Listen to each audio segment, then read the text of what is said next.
Please join me in standing for our national anthem.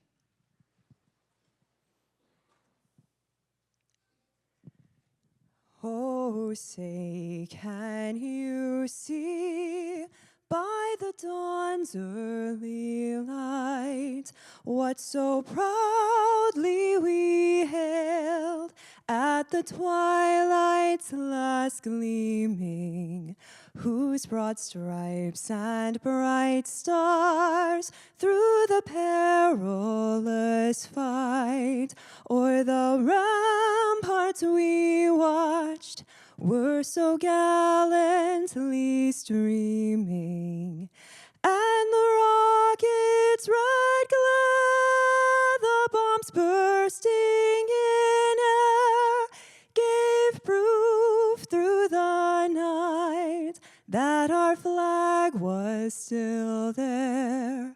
Oh, say, does that star-spangled banner yet wave o'er the land of the free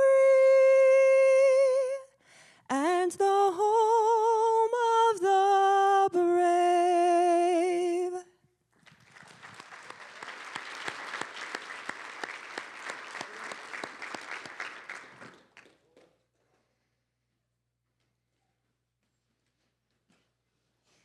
Thank you. That was Veronica Hedke. She is from the Office of the Mayor.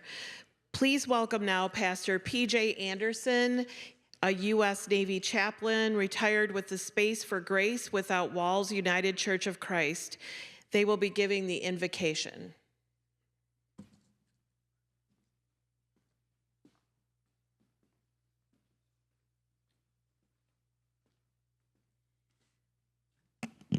All who are able, please stand.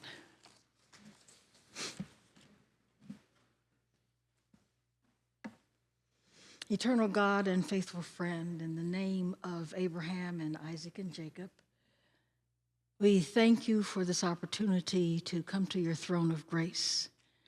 Individually and collectively, we are grateful tonight for the breath that you have given us to breathe, for this amazing day, this beautiful day that you've given us to live in, and for life in general. We appreciate your thoughtfulness toward us, toward your humanity, toward your creation.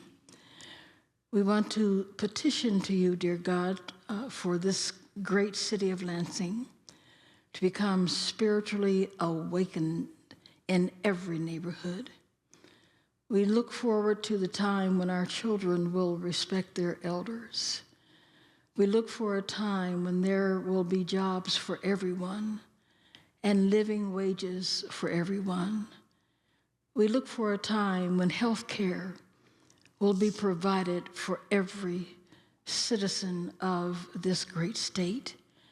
We thank you for an incredible mayor, for our beloved Andy Schor and his diligence and his commitment to lowering the crime in our city, for giving our young people options. We thank you, dear God, for the mayor's sensitivity to our veterans and for the amazing opportunities that are coming before us to house our veterans and to house the homeless everywhere. We pray, dear God, that you will heal damaged lives by the effects of gun violence, by the effects of broken families, by the effect of churches everywhere looking for a way to draw men and women, boys and girls to synagogues and to tabernacles and to places where we can worship you in spirit and in truth. We thank you for love and unity among diverse groups and cultures. We will continually pray for our mayor, dear God, that you will strengthen him, that you will bring his vision to fruition, that you will sustain him and protect him, and to continue to provide for him in a way that you can only do, especially with godly wisdom. We pray that good things will happen continually in the city of Lansing, a city that is the place of progressive work and progressive people and progressive ideas, for which we give you thanks, for which we give you praise. And we thank you for all of the people that are gathered here tonight, for the traveling mercies that you have provided, for the officers that are keeping us secure in this building tonight, and for visitors far and wide that have come from all segments of the city of Lansing and beyond. We are grateful, dear God, and we will continue to be grateful, because it is in gratitude that our attitude soars to heights unknown, to your honor and to your glory. And the body that is here tonight, let us say amen. Amen. You may be seated.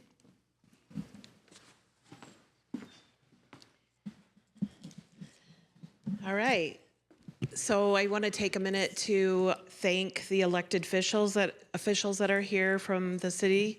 State Senator Sarah Anthony, State Representative Emily Devendorf, State Representative Kara Hope, MSU Trustee Rebecca Bahar Cook, judges of the 54-A District Court, Stacia Buchanan, Kristen Simmons, and Cynthia Ward, Ingham County's new Circuit Court Judge Patty Tremblay, Ingham County Treasurer Alan Fox, Ingham County Commissioners Bob Pena, Rachel Willis, Carla Roost, Miles Johnson, Gabrielle Lawrence, Lansing Charter Commissioner Lori Adams Simon, Lansing School Board members Dea Navarez Martinez, Nino Rodriguez, Saria Strode, and Rosalind Williams, Lansing City Clerk Chris Swope, Lansing City Council President Ryan Coast, Lansing City Council member Trina Pelavanaglu, and that's all that I have. Why don't we give all of them a round of applause for coming tonight.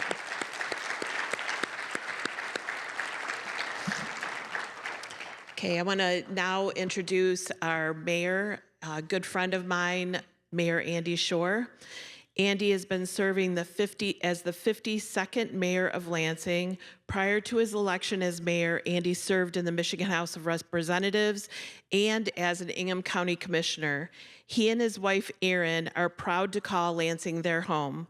They've raised their 2 children here. Both of them graduated from Lansing Eastern High School. Mayor Schor believes that Lansing's time is now. Mayor Schor is focused on Lansing being its best self, a diverse, vibrant, and welcoming committee. He is a very good friend of mine and a very good friend to everyone here tonight. And I'm very pleased to welcome Mayor Andy Schor.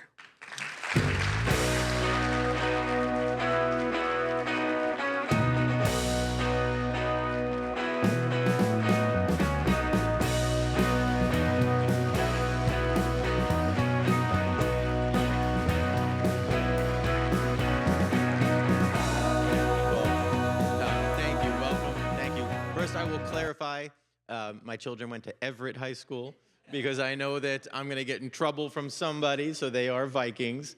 But welcome, and thank you all for being here. Thank you to Representative Angela Whitwer, who represents the Eaton County neighborhoods here in Lansing. She's been an incredible friend to me and my administration and a great leader for our region and state. So thank you, Representative, in the back for the introduction. People often ask me how a mayor can do so many things at one time. I get that all the time. How do you do so many things at one time? And the answer is simple. You have to have good people around you. Our staff and our cabinet are made up of a dynamic group with each bringing a special and unique perspective to their job. So can our department directors and city staff please stand and be recognized?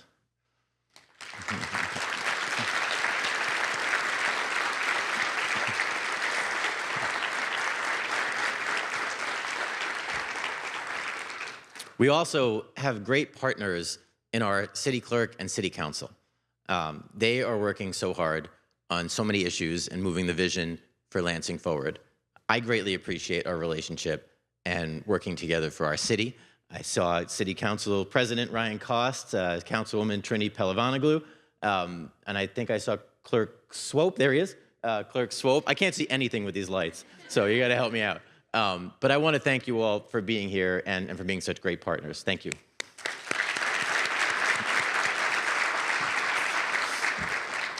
And of course, leaders can't lead without the support of their partners and their spouses. My wife, Erin, and my family make my job so much easier. Erin is a very engaged citizen, and you can be assured that I hear about issues all around the city from her. She is your biggest advocate. And honestly, the same for my son, who is now a resident of the 2nd Ward. So I couldn't do this without the unwavering love and support of Erin, Ryan, and Hannah, and I've got my mother-in-law, Sue Carey, with me here as well. So thank you to my family.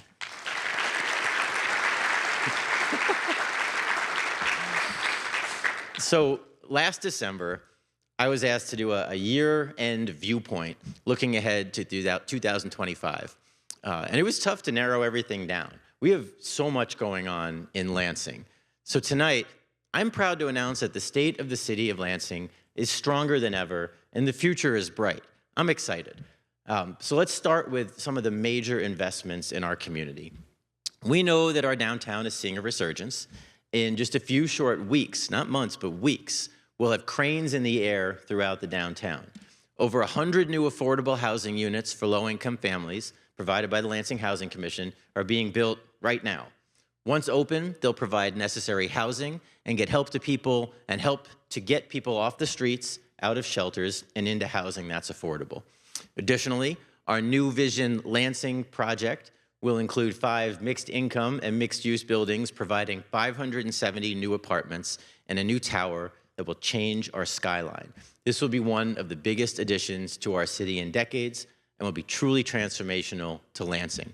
So I want to thank our state legislators for the funding to jumpstart this effort. And I know some of you are in the audience, but I can't see it. But thank you to our state legislators that have been part of this effort. Additionally, I'm excited for the new concert hall that we have coming to downtown. The Ovation Center for Music and Arts, presented by MSU FCU. Work is underway right now on the site, and we'll see steel and concrete in the empty lot going vertical very soon. This state-of-the-art venue will bring thousands of people downtown per week, eating and drinking, and seeing a great live show. So once this is open, we know this place is gonna rock, and we're excited. Across the street from the Ovation, CATA is gonna reconstruct the former Greyhound bus station into a community resource center that will connect residents and visitors to social and human service partners who support the diverse needs of our community and improve access to a wide variety of services. It'll also house CATA employees, making them more accessible to riders and to the public. So I want to thank CATA, their board, their senior staff, for all the great work that they're doing for our neighbors. And I see some of my CATA partners sitting in front of me here, so I can see a little bit. We have a significant investment for advanced manufacturing by our very own Neogen, an international food testing company starting right here in Lansing, who's investing $208 million in our downtown area. Just across from their Oak Park campus, they're building a new research and manufacturing facility and renovating a building for production and support. And in the process, they're creating 115 new high-paying jobs. And finally, we can't forget the other big project coming to downtown. Last year, I stood in an empty parking lot with the council president and with Councilman Spatafor to announce it would be the location for Lansing's new city hall. Design and pre-construction work has been underway for months. And tonight, I'm excited that you will be the first to see our new city hall. There it is.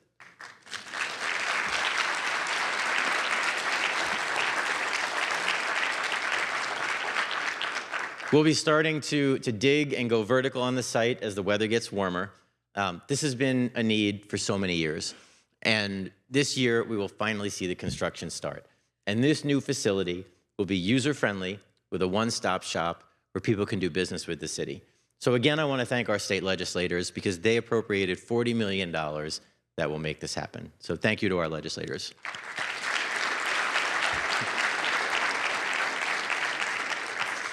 And once we're out of the current City Hall, a new hotel will take its place. I know we've talked about that. We got a little bit of time, so a little bit more on that in the future.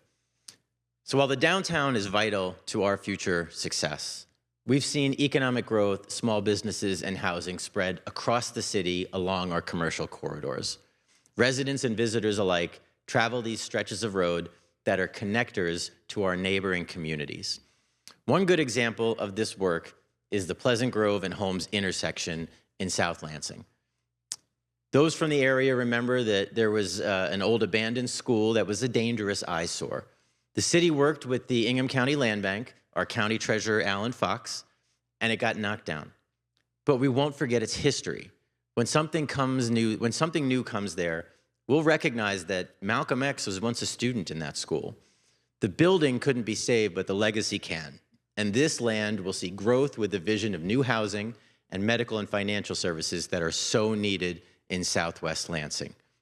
I know that Southwest Action Group, the Southwest Lansing Action Group, or SWAG, the Land Bank, and a local developer are working on a plan for the future of this area. And we've committed $1 million from the Revitalization and Placemaking Grant to help with this effort. Much of this wouldn't be possible without the tremendous advocacy for this area and all of Southwest Lansing by City Councilman Adam Hussein. He couldn't be here tonight because he's a teacher and he has parent-teacher conferences, but I want to recognize and appreciate his leadership. I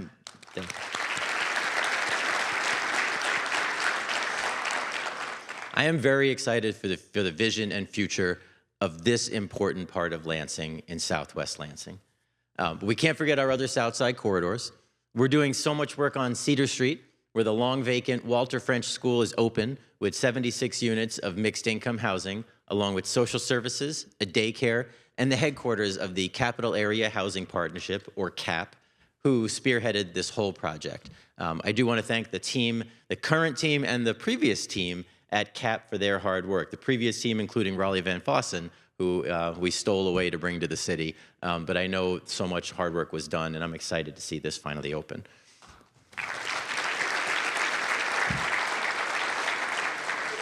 Moving over to South Washington, in the middle of our South Side, we continue to see growth on our corridor of care. The dirt is moving and structures are rising for our police, fire, courts, and training facility at our new Public Safety and District Court complex. And across the street, we have Child and Family Charities who are providing so many new resources for residents. The redevelopment and creation of the Jackson House was just the start, becoming a shelter for at-risk youth. Soon there'll be 30-plus programs on the rest of the old McLaren campus, including therapy, basic needs, and school-based prevention. Also, the hub they're creating brings together many nonprofit partners, and there'll be a youth center for outreach as well as vocational training. So thank you to the Child and Family Charities for all they're doing to support people in our corridor of care.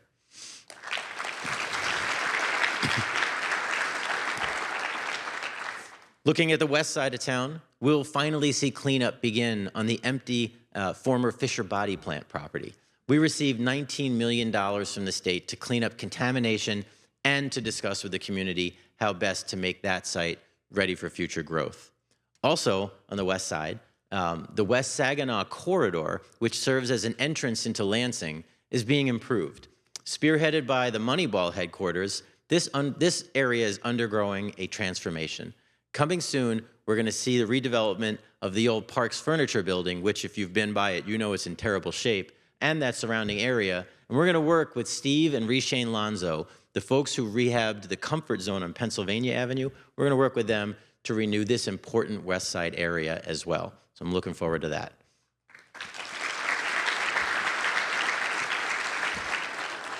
As we talk about economic development, we're also helping businesses look better through facade improvement grants. These grants have helped small businesses in every corner of the city improve their exteriors and improve the look of their surroundings. Last year, 12 businesses were selected and more than $150,000 in matching grants was distributed. improving the appearance, the structural conditions of buildings in highly visible and critical areas of the city.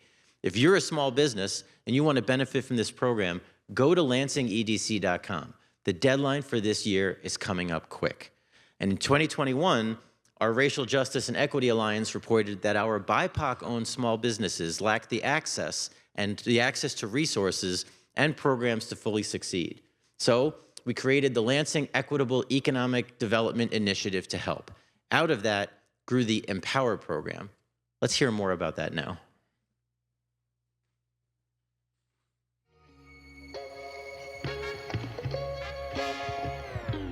So the Lansing EDC, or the Lansing Economic Development Corporation, is an organization right here in the city of Lansing focused on cultivating economic growth. And so we do that by helping to foster real estate redevelopment and new development, as well as supporting small businesses right here in the city of Lansing. The lead initiative is the Lansing Equitable Economic Development Initiative. And so that is an initiative that's focused on supporting the underserved populations here in the city of Lansing with training, with mentorship, with finance support to start and sustain successful businesses, as well as participate in real estate development if it's their first time or if they've completed a few projects, really helping them to take the leap of faith and really have access to the resources that they need to successfully develop here in the city of Lansing. And so this really derives from the Mayor's Racial Justice and Equity Alliance that was done in 2020 to really focus on underserved populations, be able to identify opportunities where economic mobility is possible. The Empower program is part of the LEAD initiative and it's part of our small business development focus. So there's a curriculum that guides the entire 6 months. So they'll go from just learning some of the legal foundations to marketing and promoting to establishing proper financial systems, the whole gamut, to really understand how to strengthen their business operations and act as a stronger corporation instead of just solopreneurship and really get to that next level. So within each of the sessions, there's a specific topic and the facilitator goes through the training, and then there's real-world case studies from the participants to really dive into specific issues that they're facing currently, have faced, or might face, so that they can put real-world action to the things that they're learning in the curriculum. So we've seen a diverse group of businesses participate and graduate from the program thus far, all the way from your retail clothing businesses, your food and service businesses. We've had actual marketing and communications companies come through the program, auto businesses come through the program. So it's a diverse array, and we really wanted to keep it open to ensure that businesses of any industry can really get the resources that they need. So we just graduated our second cohort and a total of 23 businesses. So we're very excited about the success that it's had thus far, and we're super excited to be offering our third cohort this year come summer. The real focus is being able to help businesses get to the next level by strengthening their operations, increasing their business strategy, and really ultimately getting to the next level so that they can be successful here in the city of Lansing. Go on over to our website, www.lansingedc.com, to learn more information about the LEAD initiative, about the Empower program, and more about what the Lansing EDC is doing here in the city of Lansing.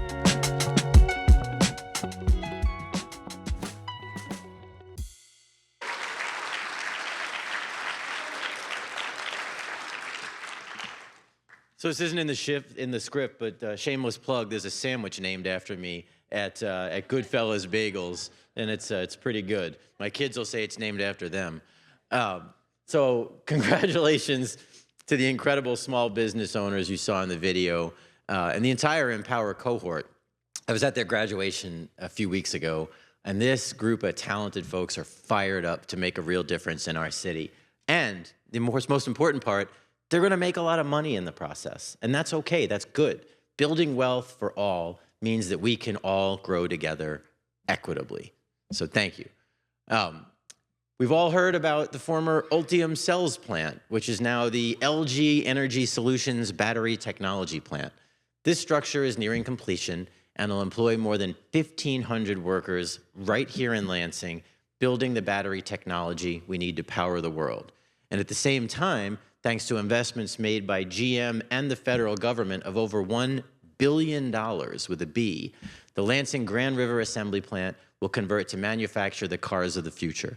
This will allow us to keep our highly skilled UAW workers on the job, providing for Lansing families.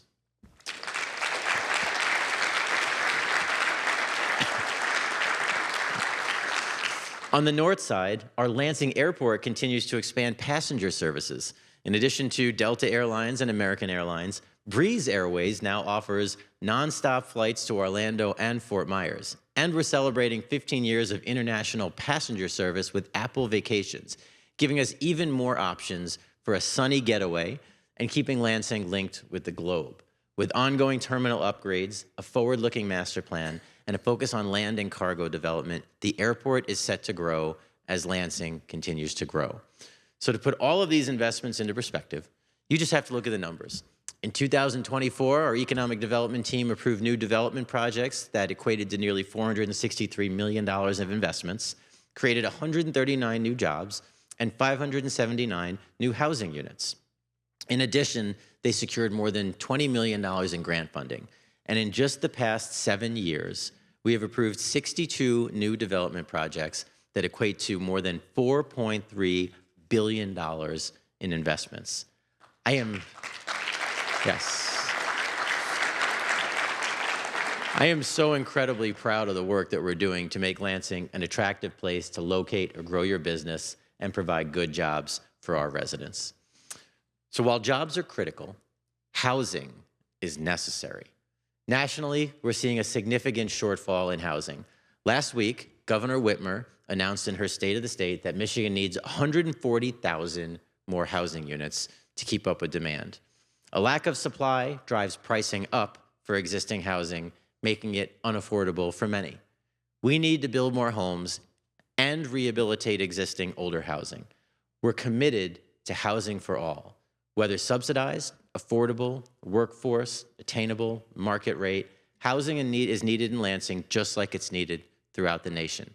And this is especially true in our downtown. More people living there means more walking around at lunch, at night, and on weekends. More people shopping at the Capital City Market and our small retailers.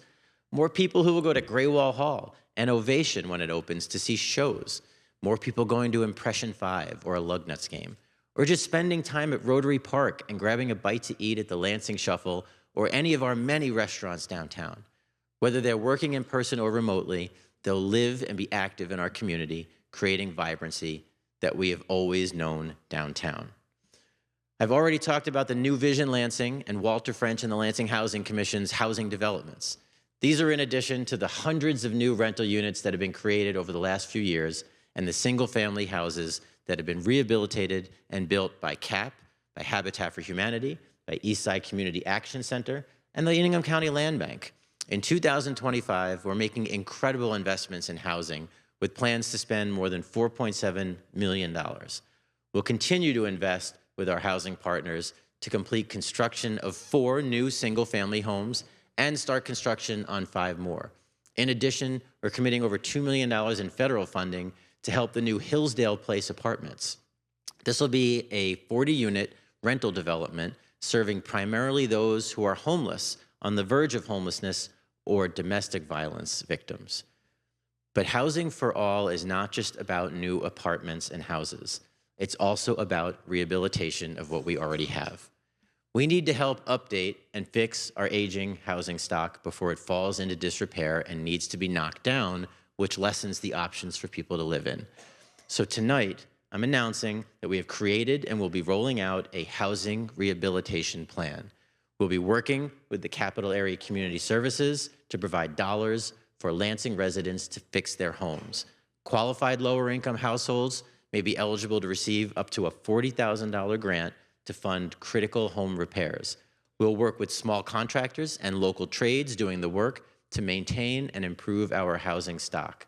Program applications will go live later this spring.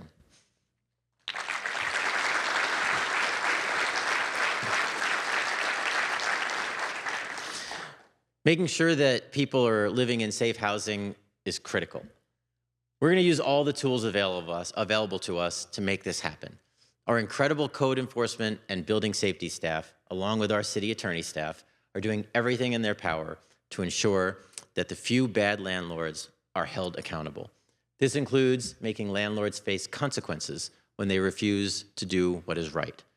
To the many, many good landlords out there, thank you. Thank you for being a good landlord.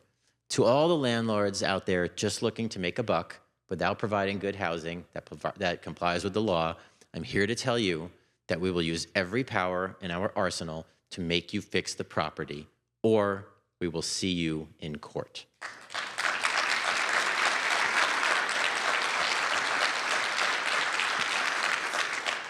As a member of the U.S. Conference of Mayors Advisory Board, we're asking Congress to get in the housing game.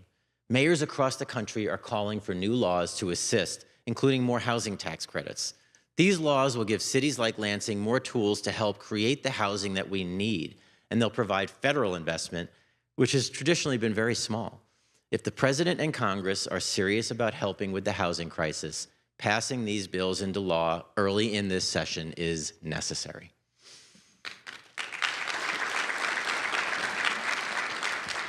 When we talk about investing in job growth and housing, we also have to talk about the amenities that people want and expect from us as a vibrant city.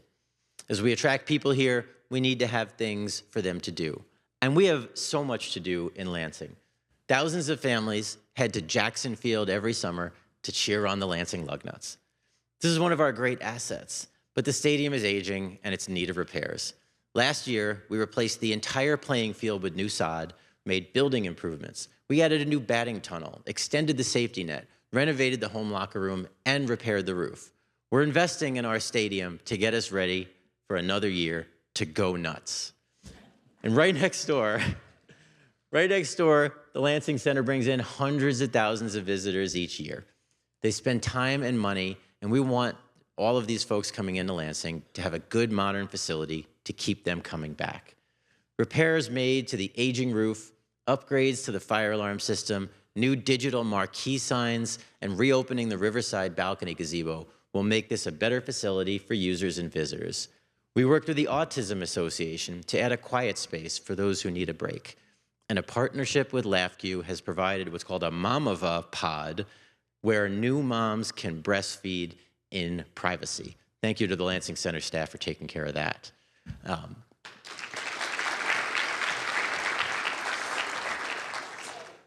Of course, you can't talk about amenities in our city without talking about our incredible park and recreation system and our 111 City of Lansing parks. In the Lansing-Eaton County area at Fulton Park, we built a great new overlook with beautiful views of the Grand River. This park also has a trail that goes to Fine Park and other areas in Eaton County section of Lansing. I'm proud that we were able to get these services targeted in this area. Last year, we officially renamed a park for one of Lansing's champions and heroes, U.S. Senator Debbie Stabenow, who we all know was the first woman senator from Michigan.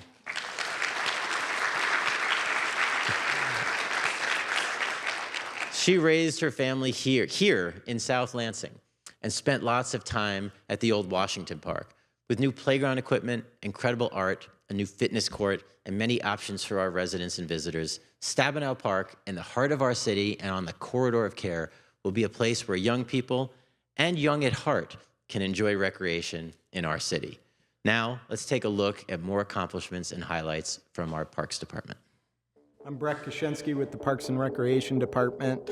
We just love the services that we provide. It starts with our 111 parks. We have 25 miles of river trail as well. And this year we were excited to open up a new portion of that connected Fenner Nature Center. Also allowed us to go underneath 127 with a connection there. We've also got some updates coming to our playgrounds. We have over 70 playgrounds in those 111 parks.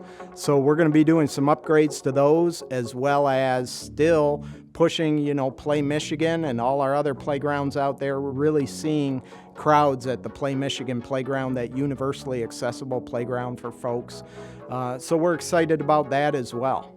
We're looking for a new concert venue, which will be at the Fish Ladder. So this is what folks have seen with Dam Jam, for instance, and other areas in the Fish Ladder up there at Bouchard Park. That is going to be redone. Construction will be taking place this spring, and we will have that on by late summer, early fall. That will be a new site for performance venues with a lot of lighting, really highlighting a great feature that we have in the North Lansing Dam and the connection to the fish ladder there, to Old Town, to the river trail. We're excited about that. So our 5-year plan is due for renewal. So our last plan was the 2020 through 2025 Parks and Recreation Master Plan. And so we are putting forward questions, surveys, input sessions that we will be having around the city, gathering that input for what our residents want to see in their 2025 to 2030 Parks and Recreation Master Plan. Yeah, 2024 was a great year where we opened the pump track, and running through the pump track really improves your skills as a biker, and it allows you to go from that beginner stage all the way through an advanced stage up there. Also in 2024, we opened up the disc golf course at Sycamore Fenner. All of these things that you hear of, whether it's the disc golf or the fitness court or the pump track, these are all free activities for our Lansing residents to get out and enjoy. So also last year, we were able to open up an outdoor tennis court and pickleball combination at Clifford Park. It's a very exciting game. If you haven't tried pickleball, you should get out there. I think it gets a rap like it is just for seniors, but it's certainly for all ages, and you will see how I enjoy it, I guess, and how I take out some of our friends that also enjoy the game of pickleball.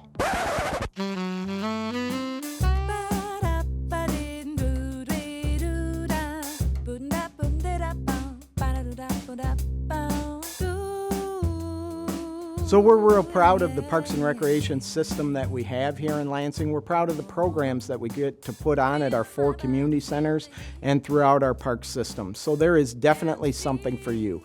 Whether you have a child that is 6 months or whether you are a senior citizen that's well into the 90s, we have something for you. And we want to encourage people to not only get out and get active, whether that's in the parks or in our recreation programs as well, because this is a system that is funded by you and for you.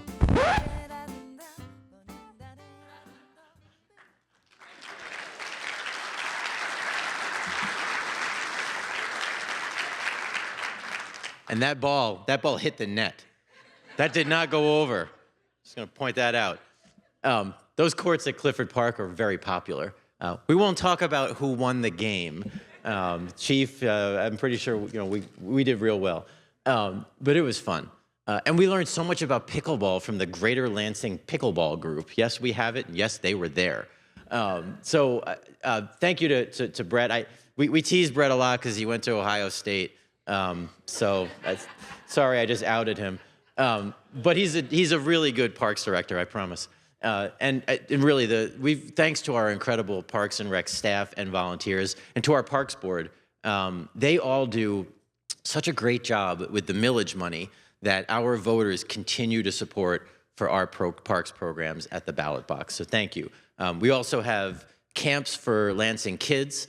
We have sports for youth and adults, senior programs. We have classes to help you learn a new skill, showing that Lansing has things to do for everyone at all times of the year. So don't forget to check out Lansing Living. Watch for the upcoming issue in your mailbox and online soon. As we talk about all of this, we know that people expect to live in a safe community. And I'm proud that Lansing is just that, a safe city. We all remember the increase in crime and in gun violence during the pandemic nationwide, and even right here in Lansing. Well, our crime has gone down once again in the last year. Reports of gunshots are down 32%, robberies are down 27%, burglaries are down 16%, stolen guns are down, and our closure rate last year was 88% with only one case that wasn't closed. Now, I and our police officers take each individual incident very seriously, and we know our crime rate will never be zero. But the fact that crime is going down and the efforts we are taking within the community are working. But we won't rest, and we'll remain vigilant on crime to ensure that Lansing remains a safe city. How will we do that? We will continue to work our plan. Lansing has focused on prevention, intervention, and enforcement. While we certainly have more work to do, this plan is working. Shooting homicides were down 20% last year, and non-fatal shootings were down 11.5%. Prevention is about alternatives to getting into trouble. And you've heard a lot about that already with all the things to do in Lansing. But that is being augmented with other efforts. I'm proud of the city partnership with Lansing 360, which is being spearheaded by the Lansing Empowerment Network. One of their plans is to create a youth worker program called Step Up, which will create alternatives to violence by letting young people earn a wage. This keeps them off the street, puts money in their pockets, and teaches the value of good pay for a good day's work. This is just one of the many gun violence reduction efforts that this program is focused on. I want to thank all of the board members and all of those who are part of this effort, from community leaders like Michael and Erica Lynn of the Village Lansing and Justin Sheehan of the Lansing Promise, to our City of Lansing department directors like Delisa Fontaine and Kimberly Coleman. This effort may not have been possible a few years ago, but we all have come together for the betterment of Lansing, and it's working.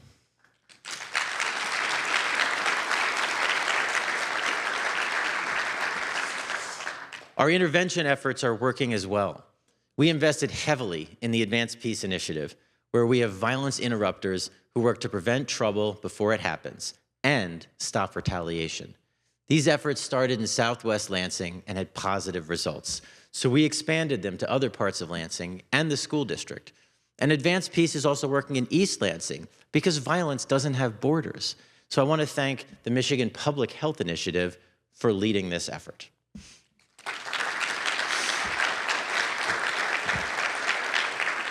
And while we certainly want to prevent and intervene, we also know that enforcement is necessary to get violent offenders off the street.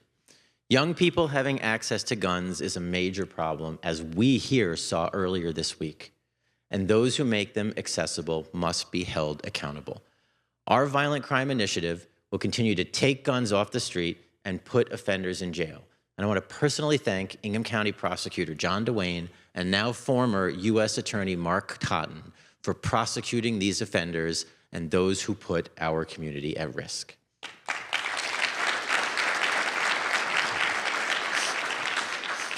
We've added more police officers to the streets and, just as importantly, we plan to be fully staffed for LPD this year. We have police cadets in the academy now, and we have approved several lateral hires. And when we're fully staffed, I will add more police officers by front-loading, knowing that retirements are coming in the future so that we don't drop below the levels that we expect to be at. We also have a fully staffed social worker unit to work alongside our police officers, ensuring that those with mental health issues are helped and not criminalized. And I'll continue to push our legislature to approve the public safety revenue sharing dollars this year, which would provide upwards of $3 million more for Lansing annually. This will allow us to add 10 more police officers, support a neighborhood violence prevention office, expand advanced peace efforts, and track crime through a real-time crime center. Our police will continue to utilize new options in state law by preventing guns from being in the hands of those who commit domestic violence, sexual assault, and stalking. So thank you again to our legislators for changing that law. And our judges now have the discretion to include restrictions in certain court orders.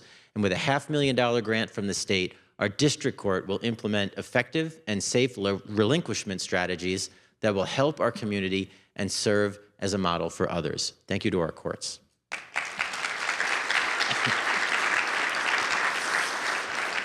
But we're not just concerned about violent crime. We also have issues like speeding, which communities everywhere are dealing with. I hear it from all mayors all over the country. So our Operation Slowdown has resulted in successes with electronic speed trailers and signs posted in hotspots, and sometimes police officers near those signs to ticket speeders. And we're reevaluating and making it easier to utilize our traffic calming program to be used in neighborhoods. For any resident out there of the city, if you want a speed study done, you can go to the Operation Slowdown website and you can see how to request it. I encourage you to do so. But public safety isn't just about the police. Our firefighters, our EMTs, and our paramedics play an invaluable role in helping our citizens on terrible days. Last year, the crews from the Lansing Fire Department responded to nearly 27,000 calls for help. Most of those, more than 21,000, were medical emergencies. So I'm incredibly proud that we have 23 recruits in the Fire Academy now training to join. We're excited to welcome them to our ranks. Having proper staffing, though, is not enough. We must provide these men and women with the tools to respond safely, and we've prioritized funding for programs and equipment. Last year, we took delivery of 2 brand new fire engines and a modern ladder truck, and we have another one coming this year. We also purchased new turnout gear for crews, keeping them safe from toxic chemicals and smoke at the scene of an emergency. And we continue to modernize our ambulances with new equipment like automated lifts to help EMTs and paramedics do their jobs without injury. Additionally, they need great places to work. The new public safety and district court complex will include a new fire training facility and a brand new, modern, state-of-the-art Fire Station 9. And speaking of new fire stations, the very old, outdated Fire Station 2 on the north side was too small to fit modern fire trucks and equipment, and even too small to fit an ambulance. It was torn down, and I'm proud to report that the new Station 2 is going up now and should open early next year. So can we all please thank our police officers and firefighters for all their work that they do in Lansing.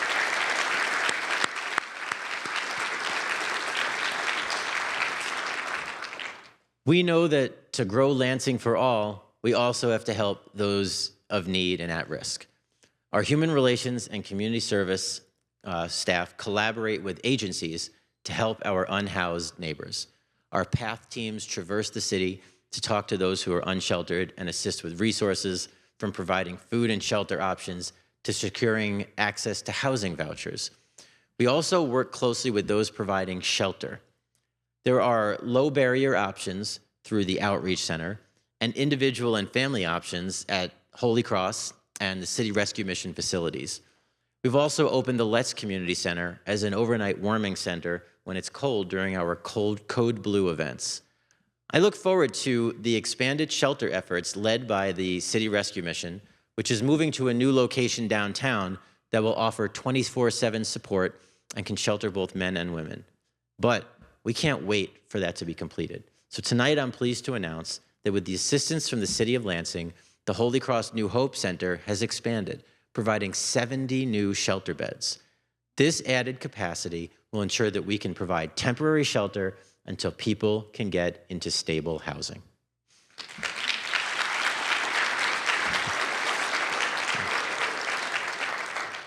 Our judges and staff of the 54A District Court also continue to focus on keeping residents in their homes. Their eviction diversion facilitator proactively provides resources to those facing eviction, and they refer clients to our Financial Empowerment Center so families can learn how to budget, save, and strengthen their credit scores and help stay in their homes. Last year was busy for our city clerk, Chris Swope, and his staff. They administered 4 citywide elections in which 98,000 ballots were tabulated. In November, more than 9,000 people took advantage of Michigan's new early voting option. This year, thanks to funding from the state, the city clerk's election unit will move to a new, better facility on Jolly Road. The city's new election administration office will provide an easily accessible and secure site for voters. So, for information on elections, go to lansingvotes.gov. But the clerk's office wasn't just doing that. They also are seeing great success providing passport application services. In addition to taking appointments, the staff is staying late on some city council evenings for walk-ins. And recently, they partnered with the Salas Center to support the LGBTQ+ community with passport services there. To get more information, check the city clerk's website to take advantage of this service. And please join me in thanking our city clerk and his staff for their hard work.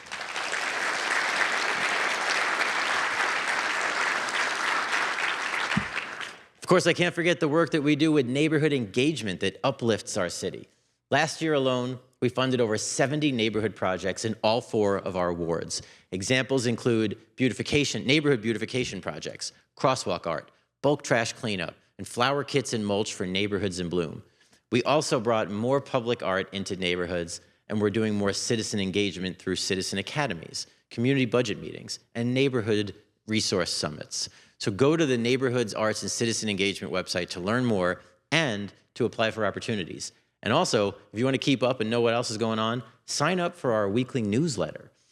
A few years ago, I announced we would make it easier for residents to get direct help with city services. I was proud to launch our 311 One Call to City Hall service, and it has been a huge success. Last year, our 311 agents answered a whopping 41,500 service calls, helping residents with city government issues. Since its launch, 92% of the calls to 311 have been resolved without needing escalation, which means didn't have to go from one to another on hold. We did it quickly. Additionally, through my office, we've organized events that highlight the rich diversity of our community and bring people together. And our Interfaith Council and faith leaders continue to play a vital role in bridging faith-based communities with city leadership, ensuring that concerns and ideas are heard and addressed. Lansing is proud to be an engaged, vibrant community because when we work together, we thrive together.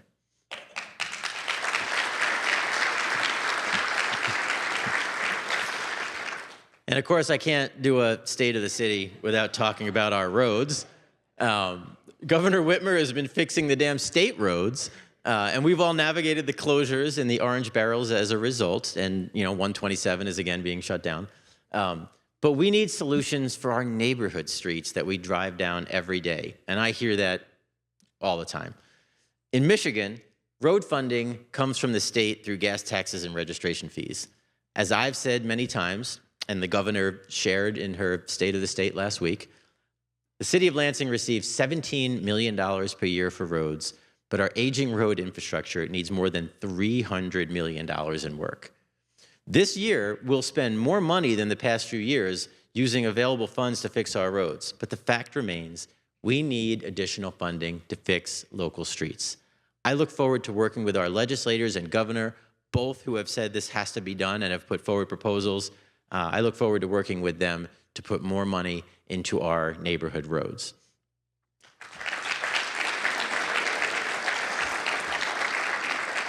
Of course, that doesn't mean we're doing nothing. Michigan Avenue is in the middle of an upgrade, and the reconstruction will start again on March 24th and continue west to Pennsylvania Avenue. So I am asking you all here in this room and anybody watching to visit the businesses along Michigan Avenue this summer. Get a haircut, buy a game, grab a coffee, eat incredible food, or stop and have a beer with friends. Many of these business owners have told me that they know great stuff is coming, but they need to get through the construction. And I also want to give thanks to our City Council President, Ryan Cost, who's been a leader in reminding people of the need to patronize these businesses. He sent me a text yesterday with a great idea. Once completed, we will have an improved Capital to Campus corridor that's more friendly to the neighborhood businesses and residents, but we can't forget to help them out. So go buy something on Michigan Avenue. Tell them the mayor sent you.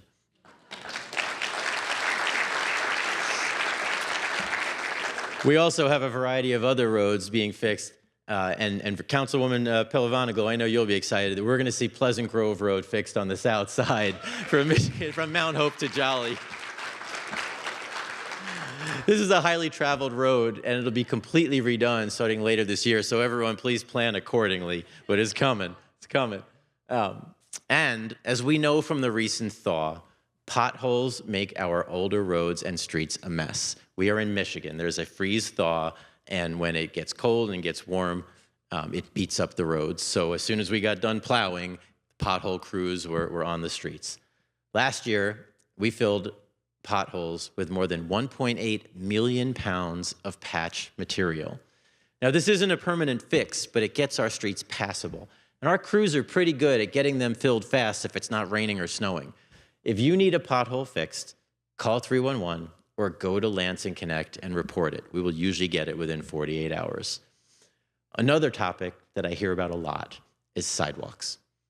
Lansing has over 600 miles of sidewalks, and our repair program for 2024 continued to focus on eliminating reported trip hazards. Unfortunately, we can't use state road money for sidewalks, so all of this comes from our own city taxes. According to ordinance, residents in the city usually share the cost of sidewalk repair, but I do have some good news. If you want to apply for a permit for a sidewalk repair, we're going to waive the cost of the permit. So at least we'll save you a little bit of money when helping fix sidewalks in front of your house. So visit the sidewalks page on the Public Service Department website to get more information. And thank you to Andy Kilpatrick and our public service staff for at least trying to make this a little bit easier for our residents.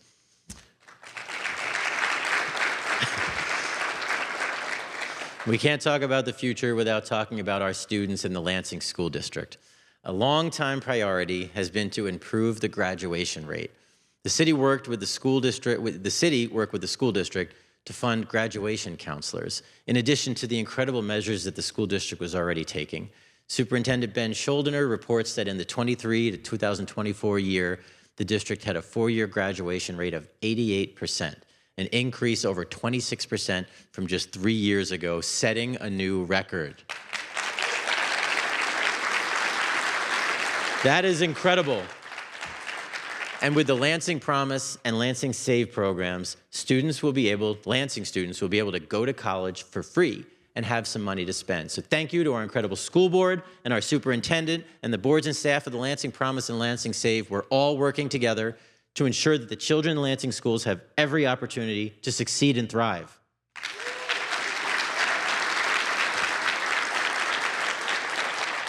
So as we look toward the future of Lansing, I'm filled with hope and pride for all that we've accomplished together and all that's yet to come.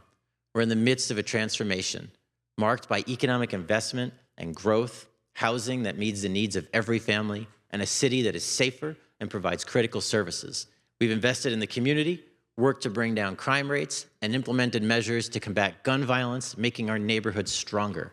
We'll continue to focus on making sure our aging infrastructure, along with city services, are up to the challenge for future growth. But none of this will be possible without you and your commitment to Lansing's future. We're not just growing a city, we're growing a community where opportunity thrives, where good jobs, housing, and safety is a priority, and where we're all working together to ensure a better tomorrow. So thank you, Lansing, for always coming together to get the job done. I look forward to continuing this incredible journey with all of you. Together, we will make Lansing a place where everyone can succeed and can be proud to call home. I have said it before, and I will say it again. Lansing's time is now, and the best is yet to come. Thank you.